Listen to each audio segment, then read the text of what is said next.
இந்த மாதிரி இது அப்போவே கமல் சார் அதை முறையடிச்சிட்டார் எல்லாமே. அப்போ உள்ள அவர் படங்கள்லாம் பார்த்தீங்கன்னா, வயசான கேரக்டரா நிறையா பண்ணியிருக்கார். அவர் யங்கா இருக்கிற காலத்தில, அவர் வந்து வயசான படங்கள் நிறையா பண்ணியிருப்பார் சார்.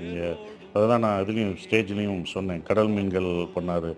நாயகன் பண்ணியிருக்காரு. நாயகன்லாம் எவ்வளோ பெரிய பொண்ணுக்கு 2 பசங்க. நிழல் ரவிக்கு அப்பா சாரு. நிழல் ரவி சாருக்கு அப்பாவா நடிப்பார் அந்த படம். நிழல் ரவி சாரு, இன்னொரு பொண்ணு இருக்கும் நாயகன்ல. கடல் மீன்கள்னு ஒரு படம் வந்தது. சங்கர்லால் பண்ணுவாரு.